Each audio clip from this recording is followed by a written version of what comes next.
En Contexto, una mirada a los derechos humanos. Con Daniel Vázquez. Ya está con usted y con nosotros Daniel Vázquez. ¿Cómo estás, Daniel? Buenas tardes. Hola, Alberto, querido, buenas tardes también a toda la audiencia. Pues ya mejor de la tos. ¿Tú cómo andas?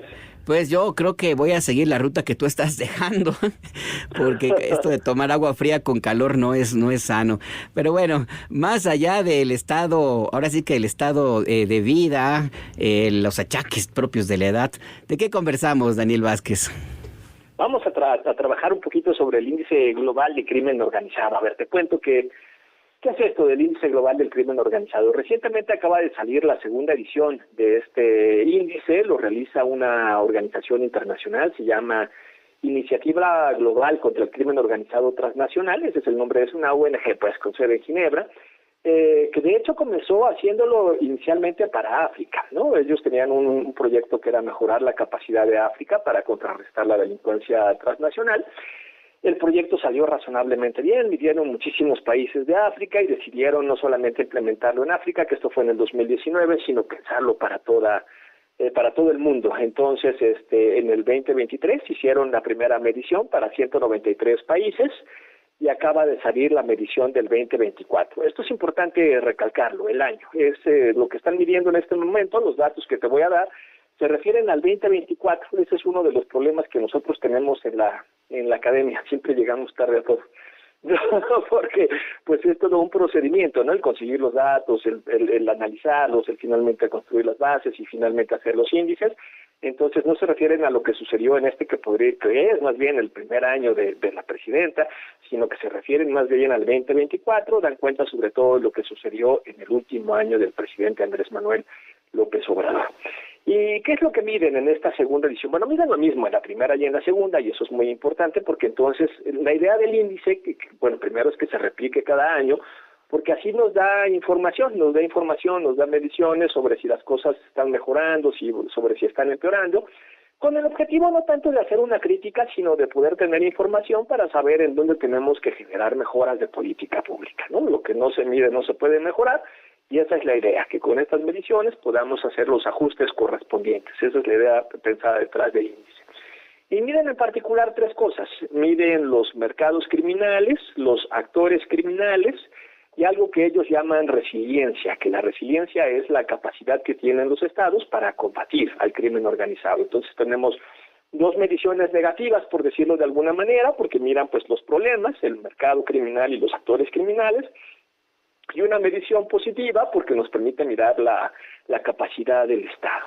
Entonces, algunas noticias no tan buenas. La primera noticia no tan buena es que el mercado criminal, reitero, son 193 países. De 193 países, México ocupó el primer lugar. Tenemos la calificación más alta, que en este caso no es una buena noticia porque es como la peor calificación sobre mercados criminales, ¿no? ¿Y qué es lo que se analiza cuando están midiendo mercados criminales? Mira, se analiza, por ejemplo, trata de personas, tráfico de personas, extorsión, tráfico de personas pensado como migrantes en especial, extorsión y protección al crimen organizado, tráfico de armas, falsificación de productos, ¿no? Y entonces de todos estos elementos, como te digo que ya tenemos dos mediciones, la del 2023 y 2024, ya podemos mirar dónde mejoramos y dónde empeoramos. Entonces, mira, por ejemplo, empeoramos en tráfico de armas. En la medición anterior sacamos 8.5 y ahora tenemos 9. Empeoramos en tráfico de animales, ¿no? En la medición anterior teníamos 7.5 y ahora, teníamos 7 y ahora sacamos 7.5. Empeoramos también en crímenes contra recursos no renovables, lo que tiene que ver, por ejemplo, con huachicol o lo que tiene que ver con minería ilegal. Ahí también empeoramos 0.5, pasamos de 7.5 a 8. Y empeoramos también en cibercrímenes, ahí también empeoramos un poco. En cambio, mejoramos en una cosa, en el tráfico de heroína. Parece que hay un poquito menos de tráfico de heroína y en ese sentido tenemos una mejora. Y el resto de los indicadores que mencionaba hace un rato, trata de personas, tráfico de migrantes, extorsión, pues se mantienen igual, delitos contra la naturaleza, tráfico de marihuana. Luego, la segunda cosa que se mide, son actores criminales, ¿no? En actores criminales también pues las cosas no están razonablemente bien. Sacamos 7.1, ¿no? Sobre 10, la medición es sobre 10, sacamos 7.1. Por ejemplo, en mafias, que significa redes de macrocriminalidad, nos mantenemos igual. Mejoramos en una cosa, mejoramos en crimen organizado, que crimen organizado es este tipo de delincuencia que no necesariamente tiene una estructura estatal, que no tiene necesariamente una estructura empresarial, pero podemos pensar, por ejemplo, en bandas de secuestradores, ¿no? O bandas de robabancos, digamos, que no tienen justamente estas características de las redes de macrocriminalidad. Esas disminuyeron, entonces esa es una buena noticia. Y en algo que salimos muy bajitos, en este mismo de actores criminales, es en actores extranjeros, ¿no? Nosotros no importamos, digamos, crimen organizado, más bien lo exportamos, pero entonces no tenemos mucha presencia de actores criminales extranjeros. Y con la conjunción de estas dos calificaciones, con mercados criminales y actores criminales, se suele hacer un promedio para ver en qué lugar queda cada uno de los países. Nosotros quedamos en tercer lugar. Arriba de nosotros está Myanmar con 8.8, después sigue Colombia con 7.82 y debajo está México con 7.68. Y ya debajo de nosotros está Ecuador, Paraguay, la República Democrática del Congo, Sudáfrica, Nigeria, Líbano y Turquía, por mencionar solamente los primeros 10, porque la lista es muy larga, como te decía hace un rato, la lista es de 193 países. Y bueno, vamos a la otra parte tiene que ver con la resiliencia, que es la capacidad de los estados para combatir al crimen organizado, y aquí no tenemos muy buenas noticias. Fíjate que mientras que estamos en el primer lugar, en principio, de mercados criminales, y en el tercero, digamos, de presencia en general criminal, cuando vemos las capacidades estatales, estamos en el lugar 111 de 193 países. Estamos bien abajo de la tabla. Ni siquiera como en el fútbol, sino un poquito más abajo todavía de la tabla. Y los indicadores de resiliencia que se suelen analizar, por ejemplo, es el liderazgo político y la gobernanza, obviamente dirigido más bien a combatir el crimen organizado. Se mira también transparencia y rendición de cuentas, cooperación internacional, políticas públicas y leyes, ¿no? Entonces, el promedio de todos estos indicadores sacamos 4.5, fue lo que nosotros sacamos. Acá la buena noticia es que mejoramos, ¿no? Tuvimos un incremento de 0.3, antes habíamos sacado 4.2 y ahora sacamos 4.5, pero sobre 10, obviamente, pero 4.5 pues sigue siendo reprobado, seguimos estando como lejos. ¿En dónde que encontramos mejoras? Encontramos mejoras en la política para combatir el lavado de dinero, ahí hay mejoras.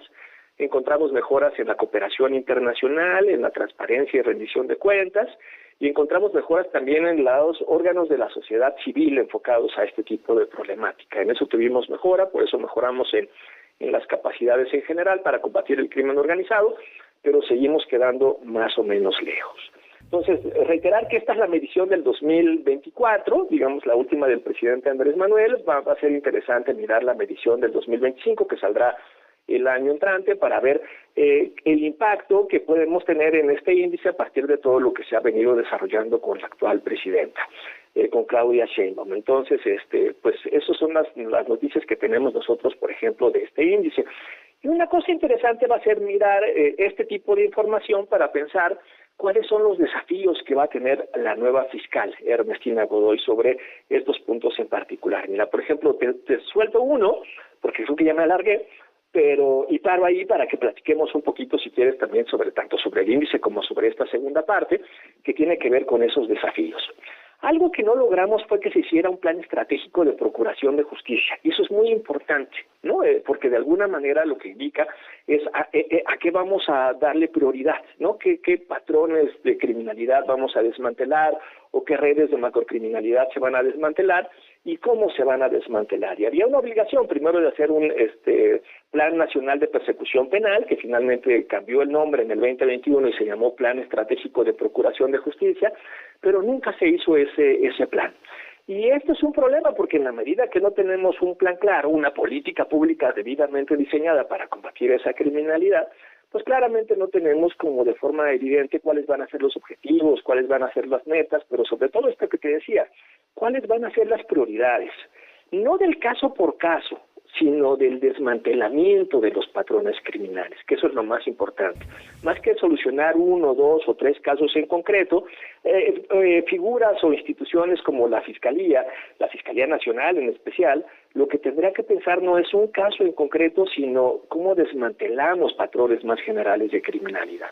Entonces esperamos que salga un buen plan estratégico de procuración de justicia. Normalmente eso tendría que salir en el primer año de la nueva fiscal, y que tengan pues esta claridad, ¿no? La claridad de qué vamos a priorizar y por dónde le vamos a entrar. ¿Qué te parece, querido Alberto?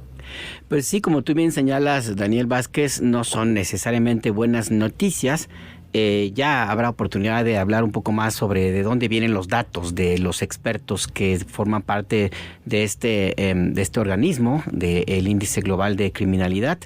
Pero más allá de eso, me quiero detener un minutito en este reto que existe para México y que se refiere a estos dos aspectos, los mercados criminales, que no son únicamente en México, ni en Honduras solamente, ni en Estados Unidos, sino que forman parte de la transnacionalidad del crimen, que ese es el verdadero reto, según entiendo, y el desmantelamiento de patrones criminales, que esto es algo unido inclusive con esta presencia de elementos que no son originarios. Pienso, por ejemplo, en las armas que provienen de Estados Unidos en su mayoría y que de una u otra forma incrementan los índices de violencia y los niveles de impunidad, la creación de territorios de terror que van alimentando justo a esta macrocriminalidad, Daniel. Sí, como dices, ese es uno de los principales desafíos porque supone un proceso de coordinación ahora en 4 niveles y eso lo hace muy complicado. A nivel muy micro, muchas veces en municipios o probablemente en algunas regiones, esta cosa que muy bien acabas de mencionar, que yo le llamo gobernanza criminal.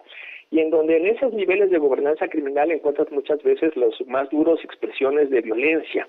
Y entonces eso tenemos que pensarlo a nivel muy micro porque la paz, la construcción de paz en esos espacios, pues a veces es colonia por colonia, a veces incluso calle por calle. Entonces ahí necesitamos una política muy micro, muy acotada, con características municipales, identificando, por ejemplo, cosas como cuáles son los 50 municipios más violentos y entrando por ahí. Pero junto con eso vas a necesitar políticas que incluyan a las entidades federativas, incluso 2 o 3 entidades federativas cuando se trata de regiones, pensando por ejemplo en cosas como Guanajuato para pensar una entidad federativa o Tierra Caliente para pensar 2 o 3 entidades federativas, Jalisco, Michoacán, Guerrero, Morelos, que están involucradas para pensar una política para eso en concreto. Entonces ahí tienes un segundo nivel. Luego vas a requerir un tercer nivel, o sea, por si fuera poco, necesitamos una política nacional. Por eso es acá que la Fiscalía toma mucha importancia y en particular toma mucha importancia esa planificación, ¿no? Y ahí vamos a necesitar una política justamente nacional. Ese sería como un tercer nivel y normalmente ahí nos quedaríamos, pero como bien mencionas, lamentablemente, muchos de estos mercados criminales y además lamentablemente también mucho de la política de seguridad impulsada desde Washington tiene características transnacionales. Entonces también necesitamos generar una política transnacional en un doble sentido. Primero para generar justamente estas alianzas con los gobiernos de otros estados que se están viendo o que nos estamos viendo involucrados en ciertos fenómenos que de alguna manera compartimos, ¿no? Por ejemplo, la presencia de organizaciones criminales mexicanas en otros estados y también la construcción de estos mercados ya regionales, pero a nivel América Latina, y no solamente en América Latina, sino incluido Europa, por ejemplo, y también África. Entonces necesitamos ese proceso de cooperación por un lado. Pero por otro lado necesitamos un proceso también de cooperación entre los países latinoamericanos para enfrentar las propuestas de Washington, que son propuestas en particular de combate al narcotráfico, que van en contra de una idea más general de construcción de paz y que se encuentran claramente que han sido fallidas, ¿no? Esta idea de el prohibicionismo, que viene incluso desde hace, pues en el marco de la Guerra Fría, no nos ha funcionado, y por el contrario no solo no ha funcionado, sino que lo que ha hecho es detonar unos mayores niveles de violencia. Pero eso no lo podemos tratar de confrontar en solitario, no puede ir solo México contra Estados Unidos, o solo Colombia contra Estados Unidos, o solo Brasil contra Estados Unidos. Para enfrentar estas políticas transnacionales necesitamos justamente una alianza regional, en particular entre los países de América Latina, para decir no, tenemos que virar hacia otro lugar esas dinámicas transnacionales. Ese también es parte del trabajo transnacional. Entonces, hay mucho, pero mucho por venir todavía. Sí, la verdad es que podríamos pasarnos ahora sí que como en la Cámara de Diputados, 24 horas seguidas en la conversación, pero el tiempo se nos acaba. Muchas gracias, Daniel Vázquez. Alberto, un abrazo muy grande, cuídate mucho, chao. También tú, chao, hasta pronto. Es Daniel Vázquez, nuestro colega analista también aquí, experto en derechos humanos, y como acabamos de escuchar también en estos otros temas. Sí, me quedo con esta frase: la construcción de paz implica a veces un trabajo calle por calle, y yo diría a veces familia por familia. La depredación del tejido social, que tiene que ver sobre todo con la forma como nos relacionamos en nuestras comunidades, en nuestras ciudades, en las escuelas,